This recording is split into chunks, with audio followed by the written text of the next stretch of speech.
Assalamualaikum warahmatullahi wabarakatuh. Selamat malam. Jumpa lagi dengan saya Aldi di channel Mereka Ada.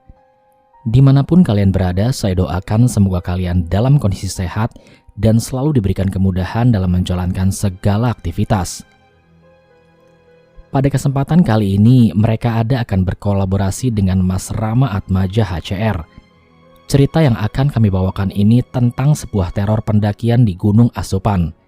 Kisah ini dialami oleh Mas Tejo dan sepupunya kala muncak ke gunung yang hanya memiliki ketinggian 1177 mdpl yang terletak di Desa Sikulan, Kecamatan Jiput, Kabupaten Pandeglang, Banten. Namun sebelum mulai bercerita, pastikan kalian sudah subscribe channel Mereka Ada dan channel dari Mas Rama Atmaja HCR, karena nanti untuk part selanjutnya akan tayang di channel Mas Rama Atmaja. Link channel dari Mas Rama Atmaja sudah saya taruh pada kolom deskripsi. Oke, tanpa banyak basa-basi lagi, mari kita mulai ceritanya.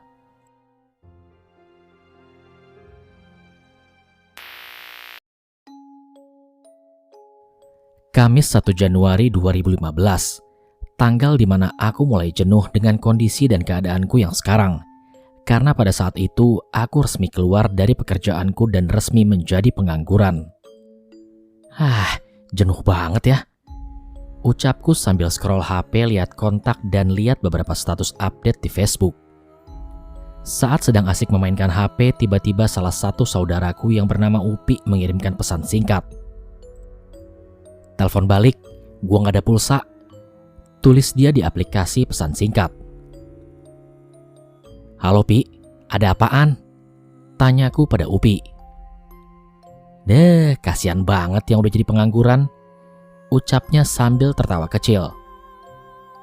Tahu dari mana gue udah nganggur, dan elu nyuruh gue nelpon cuman buat ngeledekin gue doang, ucapku yang kesal. Hehe, enggak, bercanda. Kemarin nyokap lu nelpon gue dan ngasih tahu kalau lu sekarang lagi nganggur. Udah lu sini, main ke tempat bibi lu. Gue mau ngajak lu naik gunung sekalian, ajak Upi. Wah, kebetulan banget Pi, gue emang lagi jenuh banget. Ya udah ya, gue kesana. Sekarang gue siap-siap dulu, abis itu gue berangkat. Ya udah, lu jangan lupa ya, bawa oleh-oleh buat bibi lu. Setelah perbincangan via telepon yang cukup lama, sekitar jam 10 siang, aku bersiap berangkat ke rumah bibi yang berada di daerah Cikoneng, Mandalawangi, Pandeglang. Perjalanan ke sana sekitar 6 jam lamanya, karena aku menggunakan angkutan umum. Dan singkat cerita, sekitar jam 5 sore aku pun sampai di rumah bibi, dengan kondisi sedikit kedinginan dan agak basah karena kondisi saat itu sedang hujan. Assalamualaikum. Waalaikumsalam. Kamu Tejo? Ya udah, cepat masuk dan langsung ganti baju, ucap bibiku sambil mempersilahkan aku masuk. Aku pun langsung masuk ke dalam dan bergegas mengganti pakaian. Dan setelah itu, aku langsung ke ruang tamu dan mengobrol bersama bibiku. Dalam perbincangan bersama bibi, aku baru sadar, ternyata Upi tidak ada di sini. Aku pun langsung menanyakan keberadaan Upi sama bibiku. Dan bibiku menjawab kalau Upi sedang menemui temannya. Lantas aku langsung mengambil HP dan segera menghubungi Upi. Halo Pi, gue udah nyampe nih. Lu di mana? Gue lagi di rumah temen Jo. Kalau lu capek istirahat aja. Tapi kalau lu nggak capek, lu susul ke sini ya. Lu kira gue hafal daerah sini? Main nyuruh-nyusul aja. Udah, nanti lu tanya sama bibi aja. Nggak jauh kok dari rumah bibi. Kalau lu mau ke sini, nanti sekalian ngomongin soal pendakian, ucap Upi kepadaku. Aku pun langsung menutup telepon dan langsung bertanya ke bibi di mana lokasi rumah teman Upi itu. Bibi pun memberitahu lokasi rumah teman Upi. Tapi nanti aja Jo, setelah maghrib kalau mau ke sana. Lagian kamu kan juga belum makan dan juga masih hujan, ucap bibi. Aku pun menuruti perintah bibi dan setelah maghrib sekitar jam 6:30 aku berangkat ke rumah temannya Upi sambil memakai sebuah payung. Karena kondisinya pada saat itu masih turun hujan. Dikarenakan belum hafal daerah situ dan hanya diberikan petunjuk oleh bibi yang harusnya 10 menit sampai, aku malah hampir setengah jam baru sampai ke rumah temannya Upi. Dikarenakan aku sempat nyasar ke kampung lain, Dan singkat cerita, aku pun sampai di tujuan. Assalamualaikum. Semua orang yang ada di dalam membalas salamku dan tak lama kemudian Upi pun keluar dari dalam rumah. Kemudian menyuruhku untuk masuk. Sini masuk Jo, lama banget sih, kan dekat dari rumah bibi ke sini, ucap Upi. Gue sempet nyasar tadi, balasku dengan nada sedikit kesal. Aku pun langsung masuk dan ternyata di dalam ada 2 orang temannya Upi. Yang satu perempuan bernama Ayu, yang tak lain dia adalah pemilik rumah dan salah satunya lagi bernama Agus. Upi pun langsung memperkenalkan aku kepada mereka berdua dan tak lupa memberitahu kedua orang tua Ayu bahwa aku adalah saudaranya. Kami berempat pun akhirnya ngobrol sampai akhirnya Upi pun bertanya kepadaku.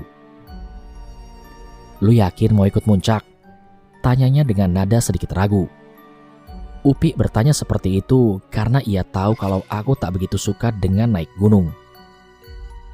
Ya ikutlah, emangnya mau ke gunung mana? Tanyaku. Mau ke Gunung Asupan? Tumben lu mau naik gunung, kesambet setan apaan lu? Tanya Upi yang kaget karena aku mau ikut pendakian kali ini. Gue lagi jenuh aja dan mumpung gue lagi punya banyak waktu, jawabku dengan singkat. Yakin mau ke Gunung Asupan? Itu kan treknya lumayan capek dan kondisi hujan begini pasti licin. Apalagi kamu bawa saudara kamu yang pemula. Tanya Ayu yang ragu. Ayu mengkhawatirkanku karena aku adalah seorang pemula yang baru saja naik gunung. Namun di pendakian pertamaku malah diajak ke Gunung Asupan dengan kondisi hujan. Udah, tenang aja. Saudara gue mah gak manja dan udah terbiasa. Lagian kita jalan santai aja, gak perlu buru-buru ngejar puncak. Ucap Upi sambil melirik ke arahku. Sebenarnya aku yang mendengar itu hanya bisa tersenyum tipis dan tentu saja kebingungan. Karena ketika mendengar nama sebuah gunung asupan, nama gunung itu baru pertama kali aku dengar. Aku tak punya gambaran tentang kondisi medannya seperti apa atau memiliki ketinggian berapa. Ya udah kalau emang gitu, tapi lu yakin Jo mau ikut? Tanya Ayu sekali lagi. Ayu pun sekali lagi menanyakan hal itu kepadaku. Kemudian Ayu menjelaskan sedikit tentang gunung asupan itu. Ternyata menurut Ayu, gunung asupan itu adalah gunung yang memiliki ketinggian sekitar 1177 mdpl. Tidak terlalu populer dan jarang diminati para pendaki. Gunung asupan juga memiliki habitat tanaman yang bernama kantung semar dan memiliki jalur yang menanjak. Di gunung itu juga banyak mitos-mitos atau cerita seram yang beredar. Salah satunya tidak boleh memetik tanaman kantung semar karena akan membuat makhluk gaib gunung asupan menjadi marah. Mendengar penjelasan Ayu yang mengkhawatirkan kesiapanku, aku pun meyakinkan Ayu kalau aku yakin bakalan ikut muncak dan tak terlalu masalah dengan kondisi seperti itu. Karena aku pikir aku ikut muncak dengan orang yang berpengalaman.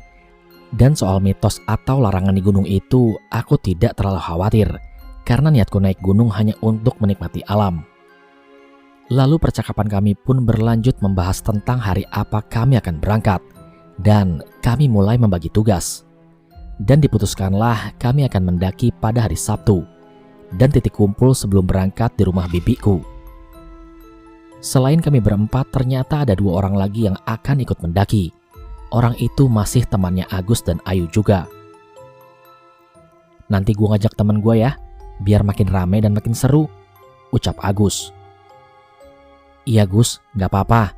Yang penting nanti lu jelasin ke mereka tentang pembicaraan kita hari ini, jawab Upi. Singkat cerita, setelah lama mengobrol, aku pun pulang ke rumah Bibi bersama Upi. Sesampainya di rumah Bibi, aku yang sudah merasa capek langsung masuk kamar yang sudah disediakan Bibi. Sedangkan Upi ngobrol dengan Bibi di depan rumah. Aku yang penasaran dengan Gunung Asupan mencoba mencari tahu informasi tentang gunung tersebut di internet. Namun dari pencarian informasi, aku hanya mendapatkan info seputar mitos dan cerita seram saja di gunung itu. Sampai akhirnya aku yang terus mencari informasi gunung itu tiba-tiba terlelap tidur. Singkat cerita, hari Sabtu pun tiba. Sekitar jam 10 siang, aku dan semuanya sudah berkumpul di rumah Bibi. Total yang akan mendaki Gunung Asupan berjumlah 6 orang. Di antaranya ada aku, Upi, Ayu, Agus, Didi, dan Rizal. Agus pun memperkenalkan kedua temannya itu kepada aku dan Upi. Namun belum saja mulai perjalanan, kedua orang itu mulai menunjukkan sifat kesombongannya kepada kami berdua dan membuat aku sedikit agak kesal. Ya elah, ngapain sih ke Gunung Asupan? Kayak gak ada gunung yang lebih tinggi aja, ucap Didi dengan nada sombongnya. Iya nih, kita berdua udah biasa naik gunung yang ketinggiannya 3000 mdpl lebih, sahut Rizal. Upi yang mendengar ucapan mereka berdua hanya bisa tersenyum. Wah, keren dong. Kalau kalian keberatan, kalian boleh mengurungkan niat buat ikut kami kok, ucap Upi dengan nada santai tapi terdengar agak kesal di telingaku. Gua ikut karena ada Ayu. Kalau Ayu nggak ikut, gua juga malas buat ikut, celetuk Didi pada Upi. Lagi-lagi ucapannya itu sukses membuat aku merasa kesal. Dan terlihat dari muka Ayu dan Agus pun merasa tidak senang dengan ucapannya itu. Upi pun langsung mencoba mengalihkan pembicaraan dan menyuruh kami untuk cek sekali lagi perlengkapan dan logistik yang akan kami bawa. Coba dicek lagi perlengkapan dan logistik, jangan sampai ada yang kelupaan, ucap Upi. Namun tiba-tiba Rizal pun nyeletuk lagi dengan kesombongannya. Ya elah, kayak pemula aja terus-terusan dicek. Udah, nanti gua aja yang jadi leadernya, biar kalian gak kesasar. Agus yang mendengar mereka berdua terus-terus saja berbicara sombong di depan kami berdua merasa tidak nyaman dan mungkin tidak enak kepada aku dan Upi. Ketika Agus ingin menegur Rizal dan Didi, tiba-tiba Upi berbisik kepada Agus. Gak apa-apa Gus, santai aja, biarin aja mereka terus ngomong sesuka hatinya, ucap Upi. Rizal yang tahu kalau Upi bisik-bisik kepada Agus, tiba-tiba saja Rizal langsung menegur Upi. Lu ngomongin gua ya? Tanya Rizal dengan nada kesal.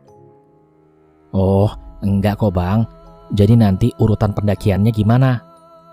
Upi mengelak dan segera mengalihkan pembicaraan. Pokoknya gua leadernya, di belakang gua Didi, terus Ayu, disusul Agus, dan kalian berdua paling belakang, jawab Rizal. Siap bang, mohon kerjasamanya, timpal Upi. Setelah semuanya selesai mengecek perlengkapan, kami pun berangkat menuju desa Sikulan menggunakan sepeda motor. Sesampainya di desa Sikulan, Upi langsung melapor kepada RT setempat, karena pada saat itu belum ada izin khusus untuk pendakian. Dan ketika kami lapor kepada RT setempat, Pak RT itu memberitahukan kami tentang larangan apa saja yang tidak boleh dilanggar ketika akan naik Gunung Asupan. Seperti jika mau makan harus menggunakan piring dan daun, jangan mengambil kantung semar, jangan berbicara sompral, dan beberapa hal lagi.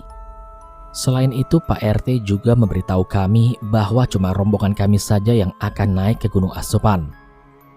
Setelah mendengar penjelasan dari Pak RT, aku pun berkata dalam hati, kalau gue sih paham, tapi nggak tahu tuh mereka berdua kelakuannya bakal seperti apa. Sambil melirik ke arah Didi dan Rizal. Setelah meminta izin, aku dan Upi pun sholat zuhur terlebih dahulu. Dan setelah itu baru kami melanjutkan perjalanan. Namun ketika mau melanjutkan perjalanan, gerimis tiba-tiba saja turun. Aku, Upi, Agus, dan Ayu langsung memakai jas hujan karena takut tiba-tiba nanti hujannya semakin deras. Ketika akan memulai perjalanan dan berniat berdoa bersama, Rizal dan Didi malah jalan duluan. Jujur, aku yang sedari tadi melihat kelakuan mereka seperti itu sudah mulai gatal untuk memukul mereka berdua. Dan singkat cerita, pendakian pun dimulai.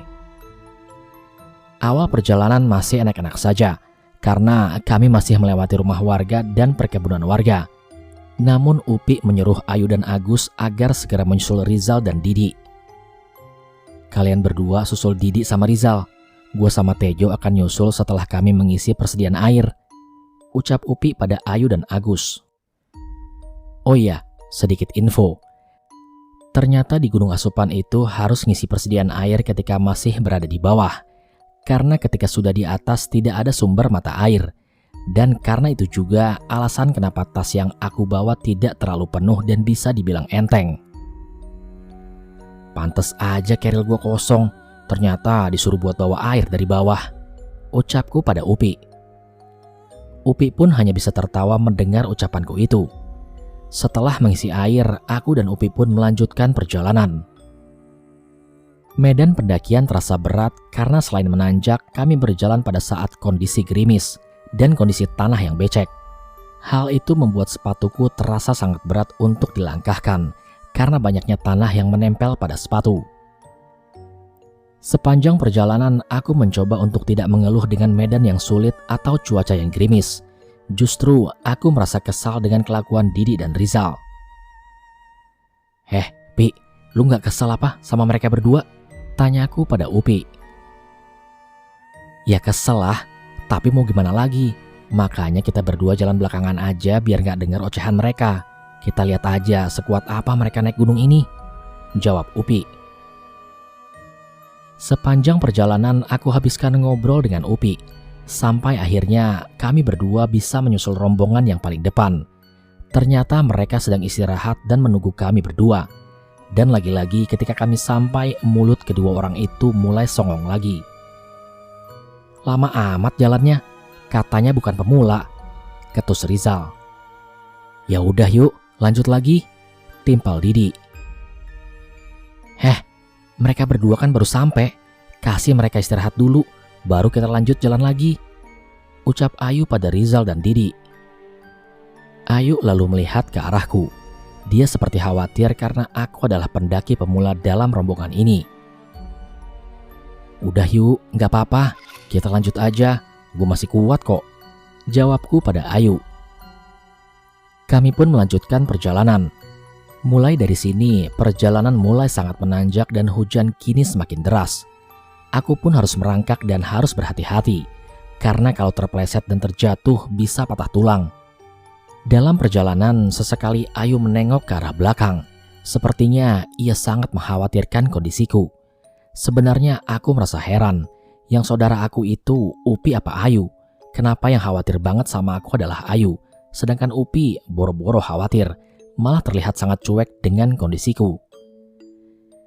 Dalam perjalanan yang menanjak ini, hawa pendakian sudah mulai terasa sedikit aneh, karena aku merasa seperti ada yang mengawasi rombongan kami. Perjalanannya benar-benar terasa sangat lama, seperti tanjakannya tidak habis-habis. Bahkan kini kondisiku mulai sedikit kelelahan. Aku yang mulai kelelahan mencoba beristirahat sejenak bersandar kepada tanah yang becek, dan kakiku menahan ke sebuah pohon agar tidak tergelincir ke bawah. Pi, rehat sebentar ya, ucapku sambil mengeluarkan sebotol air dan sepotong gula merah. Sedang asik rehat dan memanjakan kaki, tiba-tiba terdengar suara teriakan dari atas yang tak lain adalah suara Didi. Halah, lemah banget, baru segini aja udah capek, ucap Didi kepadaku. Dengan kondisi yang sedang capek seperti ini, mendengar teriakan tersebut seketika aku pun kesal dan ingin membalas teriakannya dengan kata-kata kasar. Namun, Upi yang melihat gelagatku langsung melarangku untuk melakukan itu. Sabar Jo, jangan diladenin, lu fokus aja sama treknya, ucap Upi yang mengingatkan dan terus menenangkan amarahku. Aku pun mencoba terus sabar dengan ocehan mereka berdua. Dan ketika aku masih istirahat, tiba-tiba terdengar suara, seperti ada sebuah benda yang menggelinding ke arah bawah. Sontak aku dan Upi langsung menengok ke arah suara tersebut. Dan ternyata yang menggelinding adalah sebuah batu yang cukup besar. Mungkin ukurannya sebesar galon air minum. Itu batu dari mana, Pi? Tanyaku.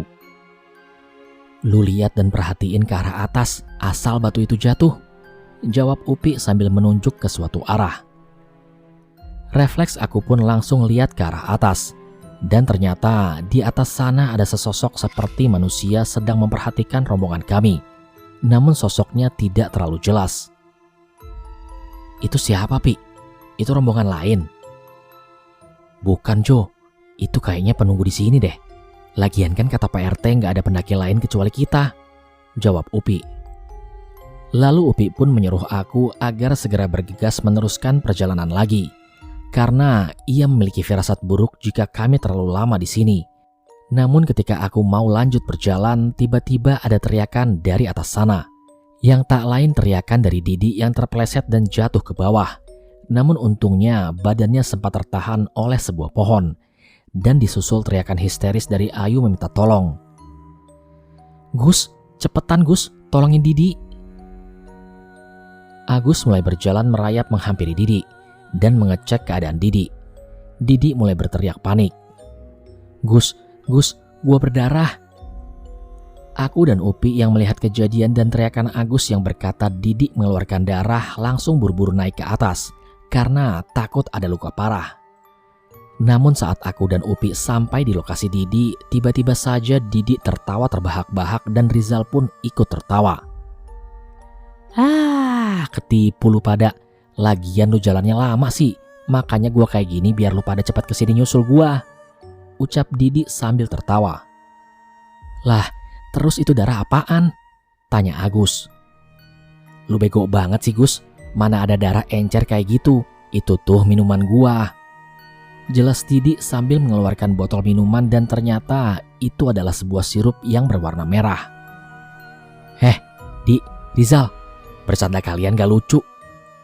Bentak Ayu dengan nada yang marah. Didi dan Rizal masih saja terus tertawa. Aku yang sudah mulai naik pitam akhirnya mengajak Upi untuk lanjut berjalan duluan dan meminta Upi untuk jalan mendahului mereka. Upi yang tahu kalau aku sedang emosi langsung berjalan meninggalkan Didi. Kini aku dan Upi sekarang berjalan paling depan.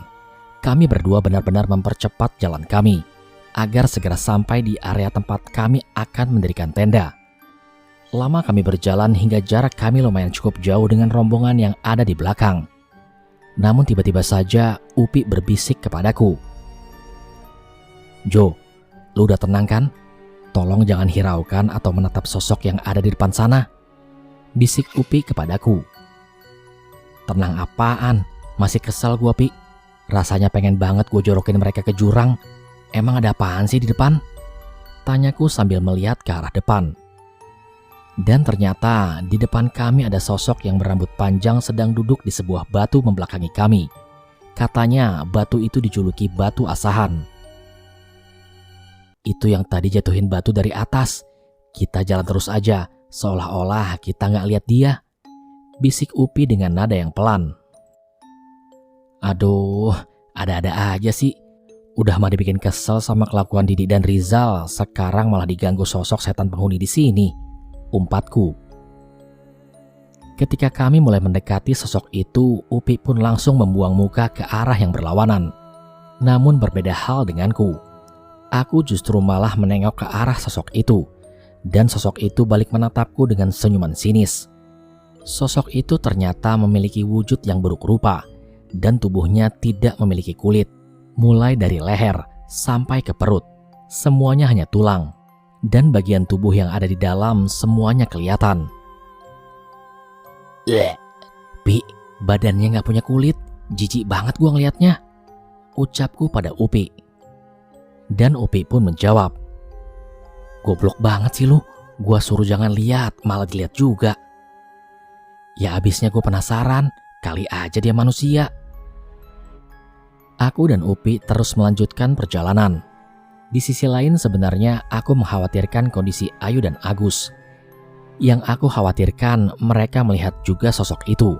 Namun Upi pun berkata tak perlu khawatir karena mereka sudah terbiasa menghadapi atau melihat sosok seperti itu. Akhirnya aku dan Upi sampai di lokasi tempat kami akan mendirikan tenda pada pukul 5 sore. Aku dan Upi pun langsung membentangkan sebuah flysheet dan mendirikan sebuah tenda. Karena aku ingin cepat-cepat bisa mengganti baju yang basah karena kehujanan dan segera bersantai dengan ngopi dan merokok. Setelah mendirikan tenda, aku pun langsung ganti baju dan bergantian sholat asar dengan Upi. Setelah selesai sholat dan sambil menunggu rombongan yang di belakang, aku langsung menyalakan kompor untuk masak air.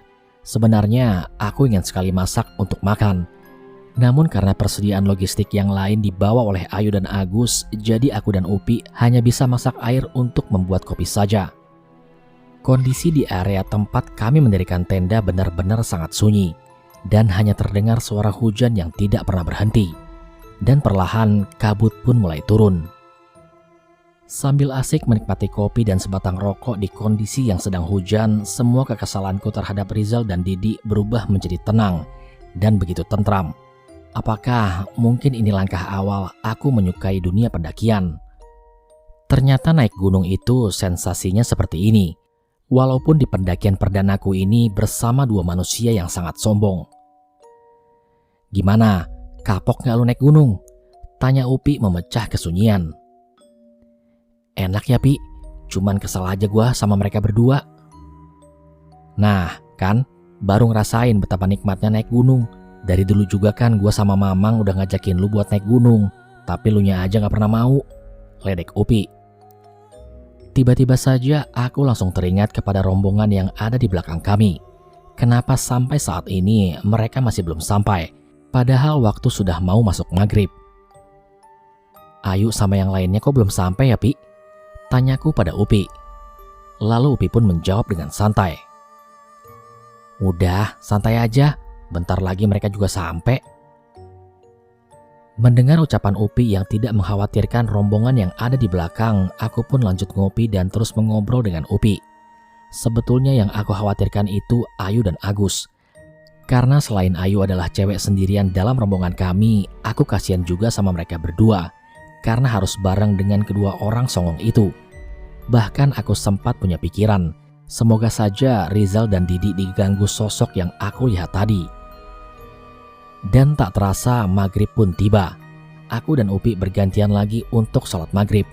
Namun setelah kami selesai sholat maghrib, mereka berempat pun masih belum sampai.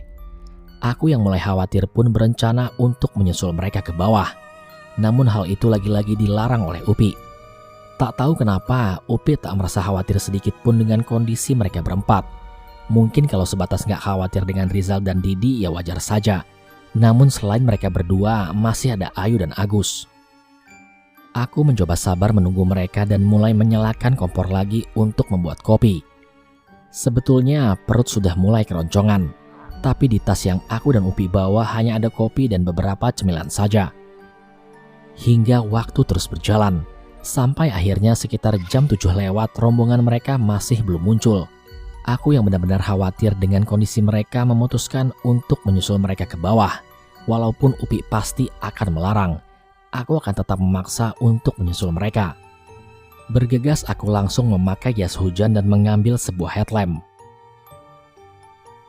Jo, lu mau kemana? Bentar lagi mereka juga sampai," cegah Upi. "Bodoh amat ah, gua bakal nyusulin mereka.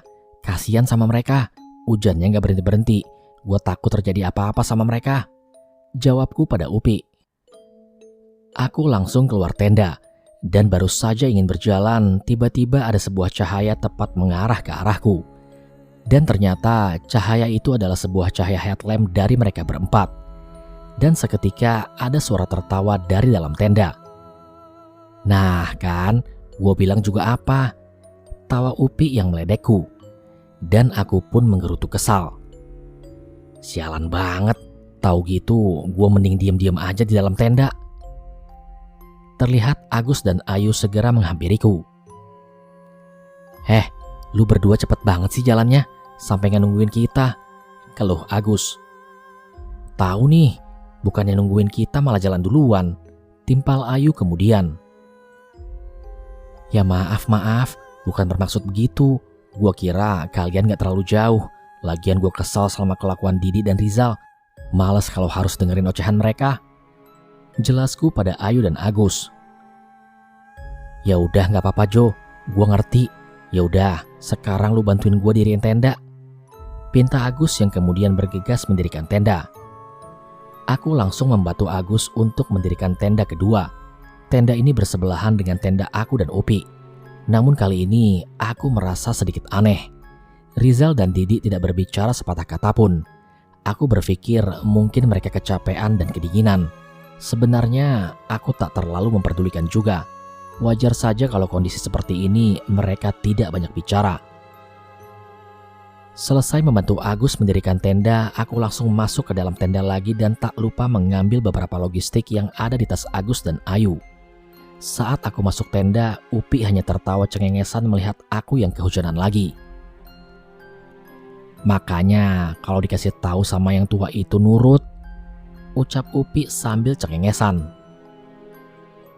Karena kehujanan, aku pun harus ganti baju lagi dan mulai memasak menyiapkan makanan untuk kami berenam. Setelah selesai memasak, aku memanggil mereka untuk makan bersama. Dan syukurnya setelah masakan sudah matang, hujan pun mulai mereda dan hanya gerimis kecil saja. Ayu dan Agus segera masuk ke dalam tenda aku dan Upi untuk makan bersama. Rizal sama Didi kemana, Gus? Kenapa nggak ikutan makan? Tanyaku pada Agus. Mereka kayaknya udah masak sendiri dan gak mau gabung katanya. Udahlah, biarin aja.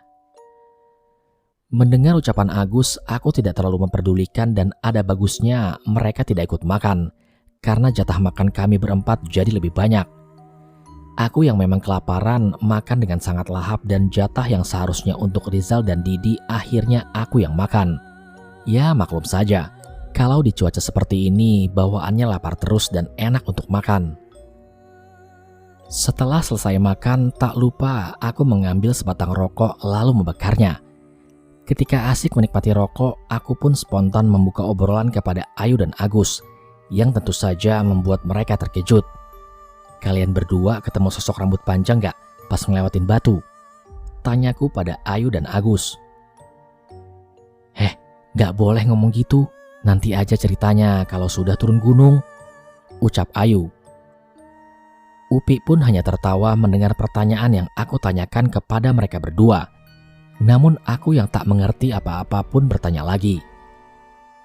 Loh, emangnya kenapa gak boleh ngomongin gitu di gunung? Jadi gini loh Jo, gak baik kalau kita membicarakan hal seperti itu ketika kita masih berada di gunung. Takut setannya dengar, jawab Agus. Setelah mendengar jawaban dari Agus, aku tak melanjutkan pertanyaan itu lagi dan mulai mengganti topik pembicaraan. Namun aku sangat yakin bahwa mereka pun melihat sosok yang aku maksud itu. Namun sedang asik kami mengobrol, tiba-tiba kami berempat mendengar suara teriakan Rizal. Setan, tolong, ada setan. Namun teriakan itu tidak kami hiraukan, karena kami berempat berpikir mereka hanya ingin menjahili kami lagi. Alah, udahlah, biarin aja, paling mereka mau jahil lagi sama kita, jawab Agus. Namun tak lama dari teriakan itu, kami mendengar suara langkah seperti orang yang sedang berlari.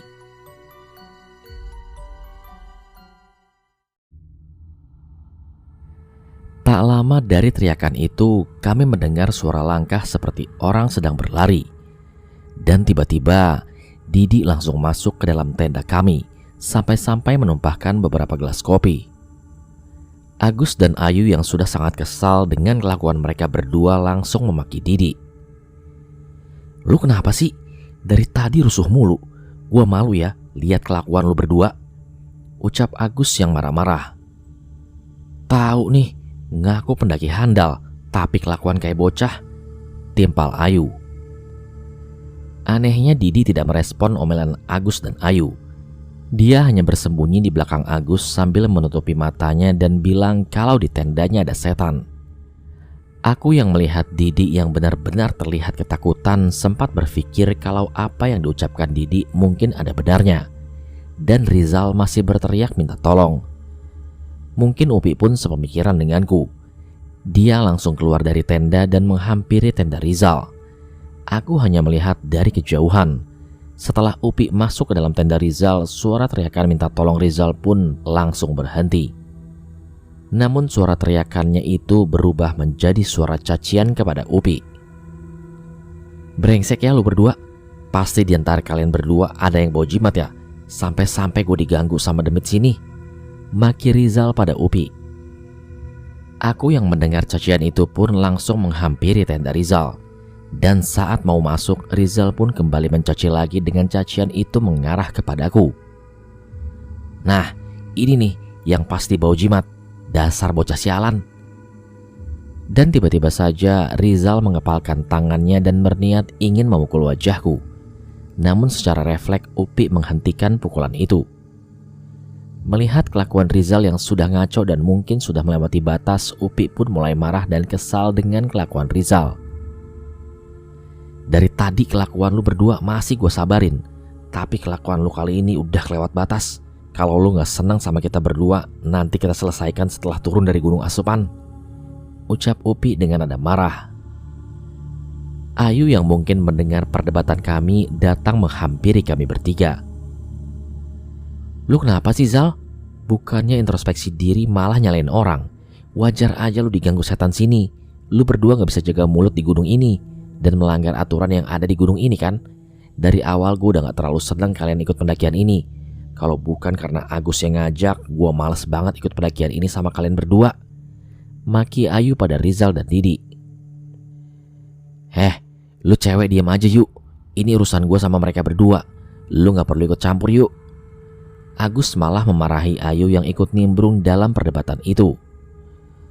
Kondisi mulai semakin panas. Aku melihat Upi sudah mengepalkan tangannya. Sadar kalau perdebatan ini akan berujung perkelahian, aku pun langsung menarik paksa Upi untuk meninggalkan tenda Rizal. Sesampainya di tenda kami, aku pun bilang pada Agus untuk membawa Didi kembali ke tendanya dan meminta Agus untuk menemani mereka berdua. Agus yang sadar dengan kondisi yang sedang panas dan merasa tidak enak dengan aku dan Upi, mau tidak mau Agus menuruti permintaanku itu. Walaupun aku tahu dari raut wajah Agus seperti malas jika harus satu tenda dengan Rizal dan Didi. Namun sebelum Agus dan Didi keluar dari tenda, Didi sempat mengeluarkan kata-kata kasar. Kata-kata itu malah membuat aku dan Upi makin naik pitam. Dasar bocah-bocah sialan, ucap Didi. Akhirnya aku menyuruh Upi untuk sholat isya duluan untuk menenangkan amarahnya. Dan di saat Upi sholat isya, Ayu meminta maaf atas kelakuan kedua temannya itu dan meminta agar aku tidak memperpanjang masalah ini ketika turun dari gunung nanti. Aku yang mendengar Ayu minta maaf dan takut kalau masalah ini akan berlanjut ketika turun gunung nanti, mencoba meyakinkan Ayu kalau aku dan Upi bakalan baik-baik saja dan tak akan memperpanjang masalah ini. Singkat cerita, jam sudah menunjukkan pukul 11 malam. Aku, Upi, dan Ayu mulai memutuskan untuk tidur satu tenda karena tenda yang aku dan Upi bawa untuk kapasitas 4 orang. Jadi gak masalah kalau Ayu mau satu tenda dengan aku dan Upi. Posisi tidurku berada di dekat pintu tenda, sedangkan Upi di tengah dan Ayu berada di sebelah Upi. Mungkin karena faktor kecapean, Ayu dan Upi cepat sekali memejamkan mata. Sedangkan aku yang sama-sama capek pun belum bisa memejamkan mata. Ketika aku mencoba untuk memejamkan mata, aku merasa seperti ada langkah kaki yang sedang berjalan. Aku coba mendengarkan suara itu dengan seksama, sampai akhirnya suara kaki itu berhenti dan berubah menjadi sebuah suara tangisan yang begitu pilu. Suaranya tidak terlalu kencang, tapi membuat terngiang-ngiang di kupingku. Ah, sialan. Gue yakin yang nangis ini pasti setan penghuni sini, batinku berkata. Aku putuskan coba cek keluar dan membuka resleting tenda secara perlahan. Dan saat aku keluar tenda, ternyata apa yang aku pikirkan benar. Aku melihat sosok kuntilanak sedang berdiri di depan tenda Rizal. Dan suara tangisan yang sedari tadi terdengar ternyata dari sosok kuntilanak itu. Aku paham jika sosok itu mungkin sedang menakuti Rizal dan Didi. Aku hanya memantau sosok itu dari depan pintu tendaku. Ayo Mbak Kun, takut-takutin mereka berdua. Kasih pelajaran sama mereka, batinku berkata dengan sedikit perasaan senang. Ketika aku terus memperhatikan sosok kunti itu, tiba-tiba sosok kuntilanak itu berbalik menengok ke arahku. Mungkin karena ia sadar kalau dirinya sedang aku perhatikan. Astagfirullah, kenapa malah nengok ke gua sih? Refleks aku pun langsung menutup pintu tenda dan membuka sedikit celah tenda agar bisa mengintip sosok itu. Tiba-tiba saja sosok itu melayang terbang ke atas sampai akhirnya sosok itu menghilang entah kemana. Melihat sosok itu pergi, aku pun menutup rapat pintu tenda dan mencoba merebahkan badan. Namun ketika aku mau membaringkan badan untuk mencoba tidur, tanpa sengaja aku menengok ke arah kaki Ayu. Dan tiba-tiba saja sosok kuntilanak itu berada di dekat kaki Ayu. Sosoknya seperti jongkok sambil menatap tajam ke arahku. Astagfirullah, pekikku dengan nada yang kencang. Upi yang mendengar teriakan itu, ia pun langsung terbangun. Ganggu orang tidur aja lu, Jo. Makanya doa dulu sebelum tidur. Udah, biarin aja Kunti itu, nanti juga pergi sendiri, ucap Upi dengan santainya. Aku langsung memalingkan muka dari sosok Kunti itu dan langsung mengambil posisi untuk tidur. Hingga lambat laun mataku pun mulai terpejam.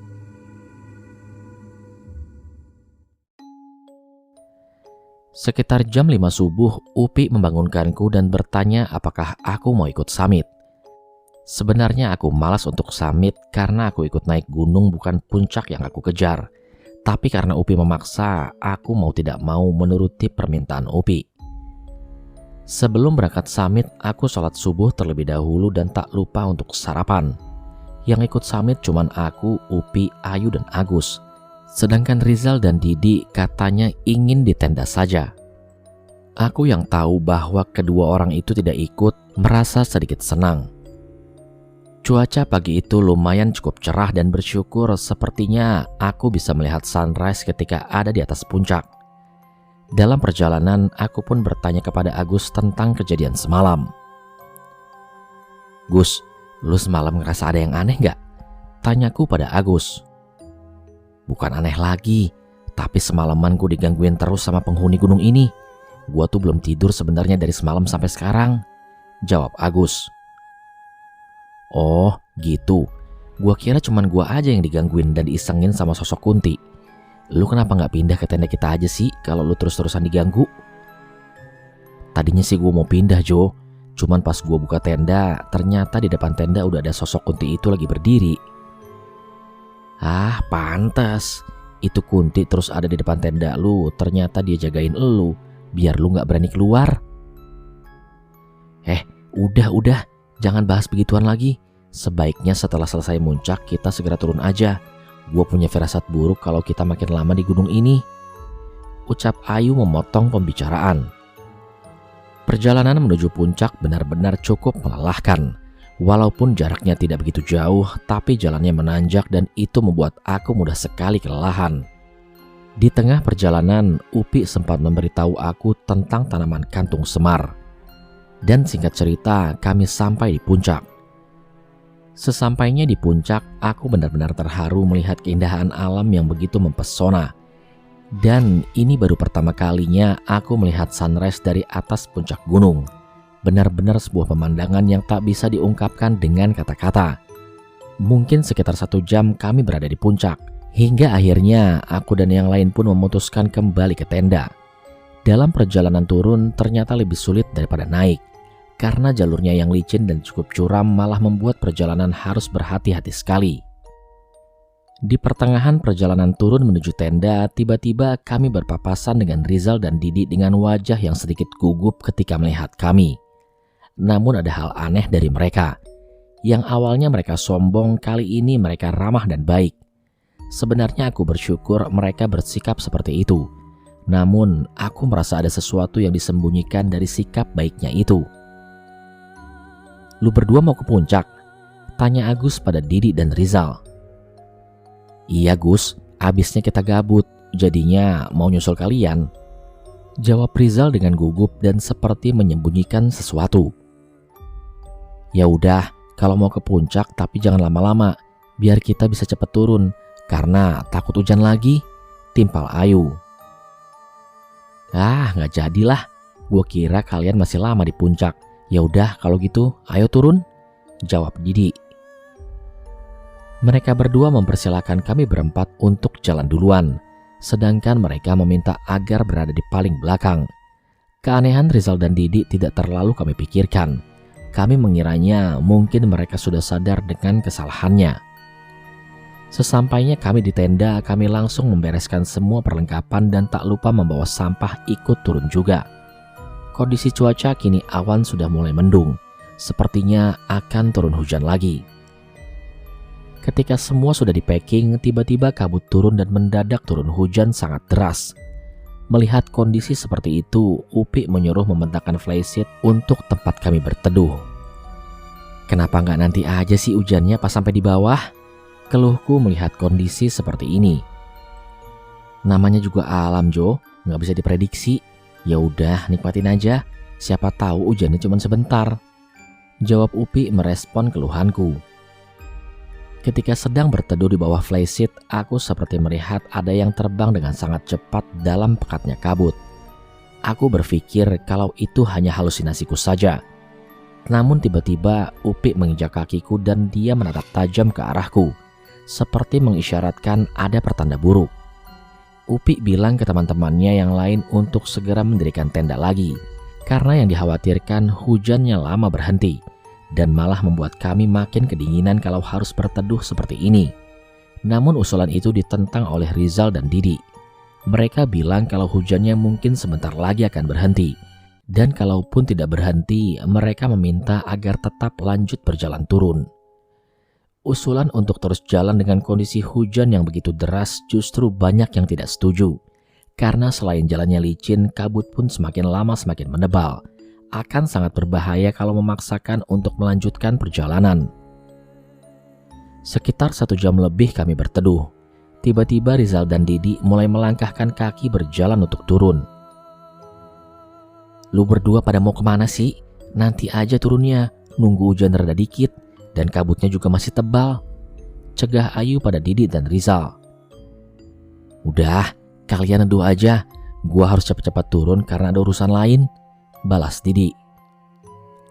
Ayu terus meminta mereka agar tidak memaksakan diri dan menunggu sampai hujan reda. Ayu terus memohon kepada Rizal dan Didi agar tidak nekat untuk turun. Namun permintaan itu tidak begitu digubris dan mereka terus berjalan meninggalkan kami berempat. Ketika mereka mau menuruni jalan, tiba-tiba langkah mereka terhenti. Aku dan Ayu yang melihat mereka berhenti sempat meneriaki mereka agar mereka kembali. Namun teriakan aku dan Ayu sepertinya tidak terdengar oleh mereka. Mereka kenapa berhenti ya? Tanyaku pada Ayu.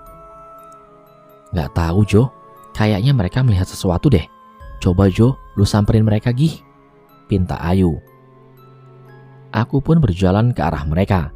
Namun belum sampai ke arah mereka, tiba-tiba seperti ada sebuah sosok yang menabrak tubuh Didi dan seketika Didi pun terjatuh dan menggelinding ke bawah. Aku yang panik melihat kejadian itu langsung lari mengejar tubuh Didi. Namun anehnya Rizal masih terdiam saja seperti tidak memperdulikan Didi yang terjatuh dan menggelinding ke bawah. Aku yang mengejar Didi terjatuh ke bawah dan sempat terpeleset, kepalaku hampir saja berbenturan dengan sebuah pohon. Ah sial, Didi jatuh kemana ya? Woi Rizal, cepet bantuin gua. Aku teriak ke Rizal untuk meminta bantuan. Namun ia hanya berdiri dan diam saja. Pikirannya seperti kosong. Lalu tiba-tiba Upi datang menghampiri dan membantuku. Pi, Didi jatuh ke bawah. Gua gak tahu dia jatuhnya kemana karena gak kelihatan, ucapku yang panik.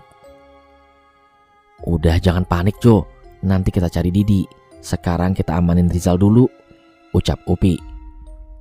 Kemudian Upi menepuk bahu Rizal dan setelah ditepuk Rizal pun tak sadarkan diri. Hampir saja Rizal terjatuh, namun untungnya Upi sigap memegangi Rizal.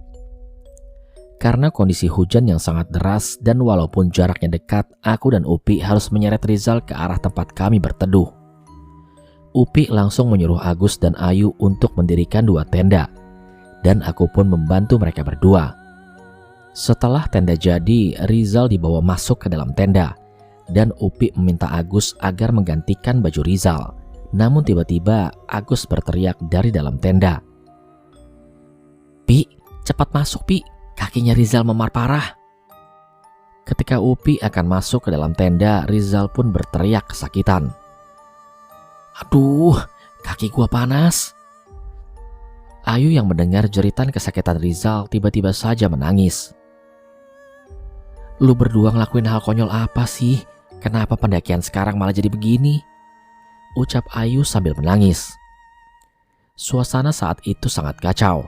Aku mencoba menenangkan Ayu agar tidak terlalu panik. Setelah beberapa menit Upi masuk ke dalam tenda, jeritan kesakitan Rizal tidak lagi terdengar.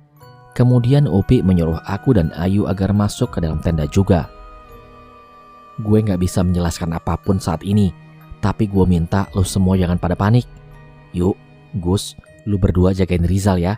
Jangan keluar tenda sampai gua dan Tejo kembali apapun yang terjadi, ucap Upi. Emangnya kakinya Rizal kenapa, Pi? Terus lu mau kemana? Tanya Ayu. Upi pun kemudian menjawab, gua rasa mereka berdua udah melanggar larangan di gunung ini. Coba lu cek mereka, siapa tahu mereka mengambil sesuatu. Dan kalau lu nemuin sesuatu barang yang aneh, lu simpen dulu dan jangan dibuang. Gue sama Tejo mau nyari Didi yang jatuh ke bawah. Siapa tahu Didi gak jatuh terlalu jauh. Kemudian Upi memintaku mengambil tali karmantel yang ada di cat.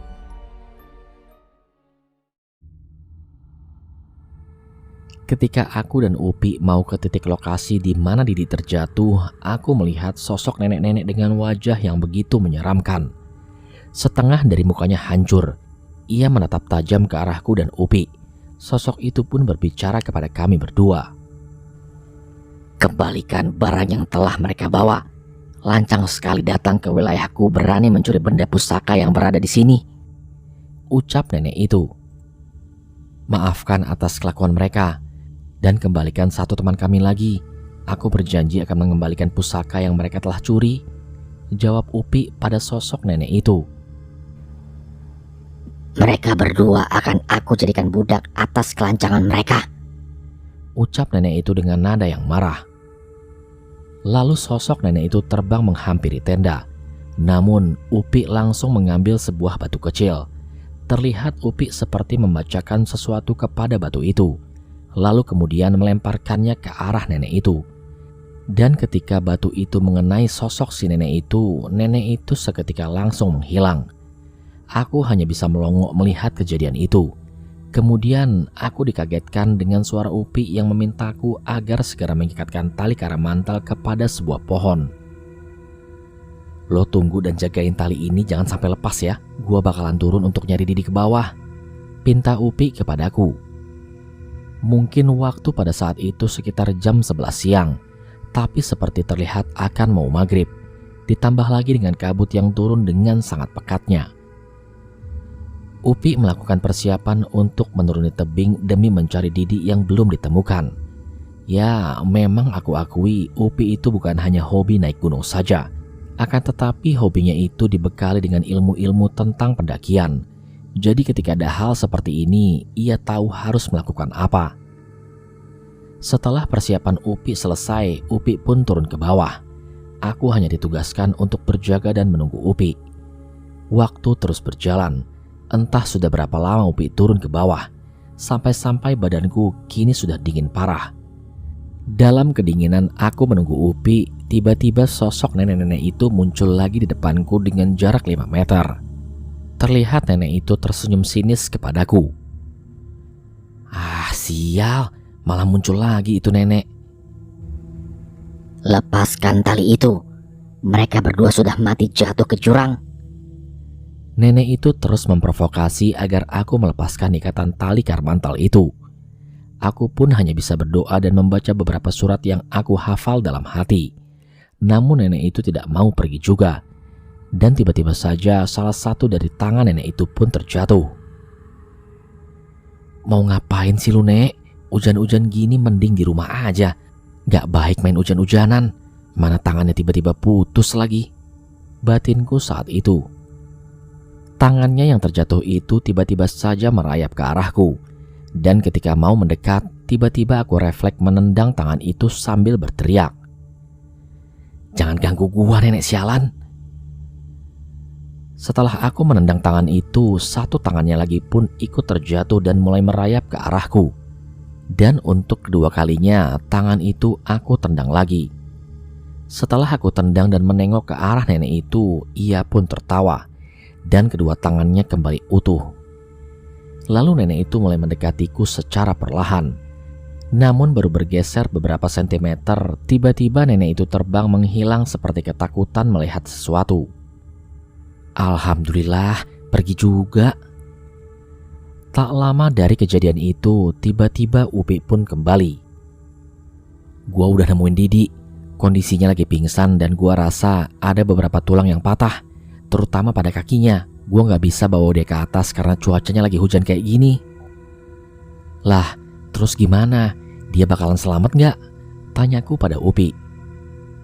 Kita harus bertindak lebih cepat, dan sebaiknya kita pergi ke tenda dulu buat membicarakan hal ini kepada yang lain sambil ngelihat kondisi Rizal. Kemudian aku dan Upi berjalan kembali ke tenda, dan setibanya kami di tenda, Agus memberikan informasi. Gue nemuin ini, Pi, di tasnya Rizal. Ternyata Rizal sudah mengambil atau memetik sebuah tanaman kantung semar. Tanaman itu terlihat sedikit berbeda dari yang aku lihat sebelumnya. Kulitnya berwarna keemasan. Udah gua duga, ini sumber masalahnya, ucap Upi. Terus Didi gimana, Pi? Udah ketemu belum? Tanya Agus. Upi pun menjelaskan kepada Ayu dan Agus tentang kondisi Didi saat ini. Dan ia pun mulai menyusun rencana. Upi menjelaskan rencana itu dengan singkat. Upi menugaskan Agus dan Ayu untuk tetap di tenda dan menjaga Rizal. Sedangkan aku ditugaskan untuk menjaga Didi di lokasi Didi pingsan. Upi menjelaskan kalau lokasi itu ada di sebuah area yang sedikit miring, namun sepertinya cukup aman untuk mendirikan tenda. Sedangkan Upi akan turun ke bawah dan meminta bantuan ke warga untuk mengevakuasi mereka berdua. Upi juga berpesan kepada kami agar kami semua tidak keluar tenda kecuali dalam keadaan terdesak, apapun yang terjadi, dan jika mendengar suara apapun jangan dihiraukan. Lo semua harus percaya sama gua bakalan secepatnya balik ke sini lagi. Selama lo semua nurutin ucapan gua, insya Allah semua akan baik-baik saja. Kalian semua banyak-banyakin doa ya. Terlihat dari raut wajah Ayu dan Agus seperti ketakutan.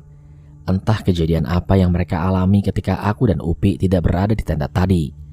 Tapi aku merasa sedikit iri sebenarnya. Mereka berdua enak karena ada teman ngobrol nantinya. Sedangkan aku bakalan sendirian di bawah. Karena kondisi Didi sedang pingsan dan belum tentu Didi akan siuman cepat dengan kondisinya seperti itu. Setelah percakapan itu, Upi meminta aku untuk melanjutkan azan. Dan tanpa banyak tanya, aku pun langsung menuruti perintahnya itu. Setelah selesai azan, aku dan Upi pun keluar tenda, dan saat keluar tenda, seketika hujan yang tadinya deras perlahan mulai menjadi sebuah gerimis, dan kabut pun perlahan mulai menghilang. Lu siapin keperluan lu ketika ada di bawah nanti. Gua mau pergi dulu ke suatu tempat buat balikin kantung semar ini, ucap Upi kepadaku. Aku pun langsung mempersiapkan barang bawaan dan membawa beberapa logistik untuk keperluan nanti di bawah. Sedangkan Upi pergi mengembalikan kantung semar itu. Namun aku pun tidak tahu kemana Upi mengembalikannya. Setelah selesai packing, aku sempatkan untuk merokok terlebih dahulu sambil menunggu Upi kembali. Sebatang rokok pun belum habis, tiba-tiba Upi sudah muncul. Dia pun langsung prepare dengan barang bawaannya. Dan setelah selesai prepare, Upi sempat menaburi sebuah garam untuk mengelilingi tenda. Singkat cerita, aku pun sampai di lokasi Didi. Aku langsung mendirikan tenda yang juga dibantu oleh Upi. Setelah tenda jadi, aku langsung gotong Didi masuk ke dalam tenda. Dirasa sudah tidak memerlukan bantuan Upi, Upi pun langsung pamitan untuk segera turun ke bawah. Pi, gua harus gimana? Tanyaku pada Upi sebelum ia turun ke bawah. Upi pun menjelaskan apa saja yang harus aku lakukan untuk merawat Didi. Pi, lu kok gak naburin garam juga sih di sini? Ah elah, gua kira lu mau ngomong apaan. Lu sendiri aja yang taburin. Lagian juga gak perlu begituan buat lu mah. Biar nanti lu ada yang nemenin kalau Didi masih belum siuman, ucap Upi sambil berjalan pergi meninggalkan tenda. Dasar saudara PA, masa yang nemenin gua demit di sini? Batinku yang kesal. Ketika Upi sudah pergi, aku segera mengganti pakaian Didi dan membungkusnya dengan 2 sleeping bag. Aku yang melihat kondisi Didi merasa sangat kasihan. Walaupun di awal-awal pendakian, Didi dan Rizal sukses membuat aku naik pitam. Waktu kini sudah menunjukkan pukul 3 sore. Aku segera menunaikan sholat. Setelah selesai sholat, aku menyeduh mie instan karena perut sudah mulai keroncongan. Selama menjaga Didi di dalam tenda, hal yang sering aku lakukan adalah memeriksa pernapasan Didi. Karena yang aku takutkan ia tidak bernafas lagi. Karena kondisi Didi saat itu benar-benar banyak luka memar. Mungkin akibat benturan saat terjatuh tadi. hingga waktu terus berjalan. Tanpa terasa, aku yang sudah membaringkan badan tiba-tiba saja terpejam dan mulai terlelap.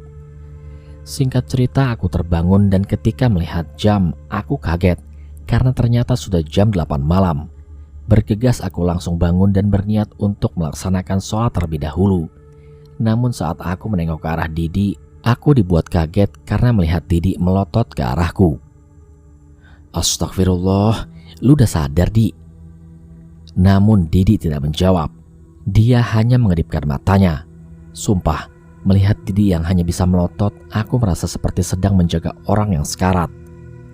Aku yang tidak percaya kalau Didi benar-benar sudah siuman mencoba bertanya kepada Didi.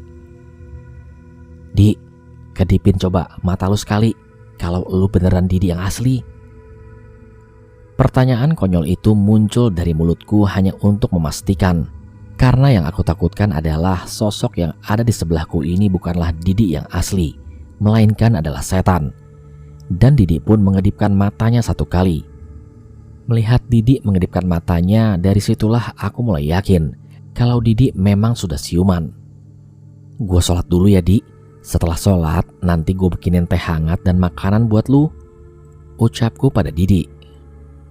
Lagi-lagi Didi tidak menjawab dan hanya mengedipkan matanya seperti tanda kalau ia mengerti dan mempersilahkan aku untuk sholat. Selesai sholat, aku langsung masak air dan membuat teh hangat sekaligus masak mie instan untuk makan malam aku dan Didi. Aku pun menyuapi Didi dengan sangat hati-hati, karena untuk membuka mulut saja sepertinya Didi sangat kesulitan. Ketika sedang menyuapi Didi makan, tiba-tiba terdengar cekikikan suara kuntilanak. "Kuntilanak sialan, datang-datang malah ketawa," ucapku dengan kesal. Aku melihat ke arah Didi. Ia memejamkan matanya seperti ketakutan setelah mendengar suara kuntilanak itu. Sadar kalau Didi ketakutan, aku mencoba untuk menenangkan dia. "Udah, buka aja Di mata lu, santai aja. Kuntilanaknya gak bakalan berani masuk. Lagian gue juga gak bakal ninggalin lu." Didi pun membuka matanya dan meneteskan air mata. Entah Didi menangis karena apa. Mungkin karena menahan rasa takut atau rasa sakit. "Udah Di, jangan nangis. Lu bakalan selamat kok. Sebentar lagi bakalan ada yang nyelamatin kita. Lu banyak-banyak aja berdoa ya." Namun suara tertawa kuntilanak itu terus saja terdengar. Selesai menyuapi Didi, aku sempat berpikir tentang keadaan Ayu, Agus, dan Rizal yang ada di atas. Aku rasa mereka pun mengalami hal yang sama denganku. Mereka pasti bakalan diganggu dengan sosok-sosok makhluk gaib. Dan aku sempat berpikir, kira-kira kapan Upi bakalan sampai di sini lagi? Aku benar-benar sudah bosan dengan kondisi seperti ini. Aku ingin cepat-cepat turun. Untuk mengisi kegabutan, aku sengaja mengajak Didi berbicara. Walaupun Didi hanya bisa mengedipkan matanya saja, tapi tak apa-apa, setidaknya Didi sadar dan aku merasa ada teman. Sebenarnya selain mendengarkan suara kuntilanak tertawa, terdengar pula suara langkah kaki yang sedang berjalan. Dan kadang aku merasa kondisi di luar tenda sangat ramai. Malam kini semakin larut. Tak terasa sudah hampir jam 12:30 malam. Namun belum ada tanda-tanda Upi akan segera datang. Aku yang mulai khawatir dengan keadaan Upi, mulai memikirkan hal-hal aneh yang mungkin saja menimpa Upi. Aku takut kalau Upi kenapa-napa di jalan. Dan aku sempat berpikir kalau Upi mungkin belum sampai di perkampungan warga, karena Upi terjatuh dan mengalami hal yang sama seperti Didi. Gua gak boleh mikir negatif. Upi pasti balik dan bakalan jemput kita di sini. Sekitar jam 1 malam, aku melihat sebuah cahaya seperti lampu senter mengarah ke tenda kami. Aku yang melihat cahaya itu tidak lantas menjadi senang, karena yang aku khawatirkan cahaya itu hanya tipu daya dari setan di sini. Lama-lama cahaya itu mulai mendekat dan seperti ada suara yang memanggil namaku. Suaranya terdengar tidak asing, seperti suara Upi. "Jo, Tejo." Aku masih belum menyaut panggilan itu, sampai akhirnya ada orang yang membuka resleting tenda. Dan alhamdulillah aku bersyukur ternyata itu beneran Upi bersama beberapa warga. "Gua panggil-panggil kenapa gak nyaut sih?" "Iya Pi, maaf. Gua kan nurutin amanat lu, Pi. Udah, keluar tenda dulu, biar dicek dulu itu kondisinya Didi. Lalu salah satu warga pun masuk ke dalam tenda dan melihat kondisi Didi. Gimana? Aman gak? Tanya Upi. Paling lu aman, gua dari tadi digangguin mulu. Gua prihatin lihat kondisi Didi. Dia cuma bisa ngedipin mata doang, badannya gak bisa digerakin. Namun tiba-tiba terdengar suara teriakan Didi dari dalam tenda. Lah, itu dia bisa teriak. Ucapku yang bingung. Udahlah, nanti aja gue jelasin kalau udah sampai di rumah Bibi. Lu sekarang beres-beres aja. Malam ini juga kita bakalan turun. Oh iya, Ayu dan yang lainnya udah turun duluan. Gua ke mereka dulu tadi sebelum gua kesini. Sekitar jam 2 dini hari kami pun turun dan Didi ditandu oleh warga sekitar. Tapi anehnya Didi bisa berbicara dan badannya bisa digerakkan. Walaupun katanya yang parah itu hanya cedera pada kakinya. Tapi syukurlah ternyata keadaan Didi tidak separah tadi, walaupun aku juga tak tahu kenapa Didi bisa seperti itu.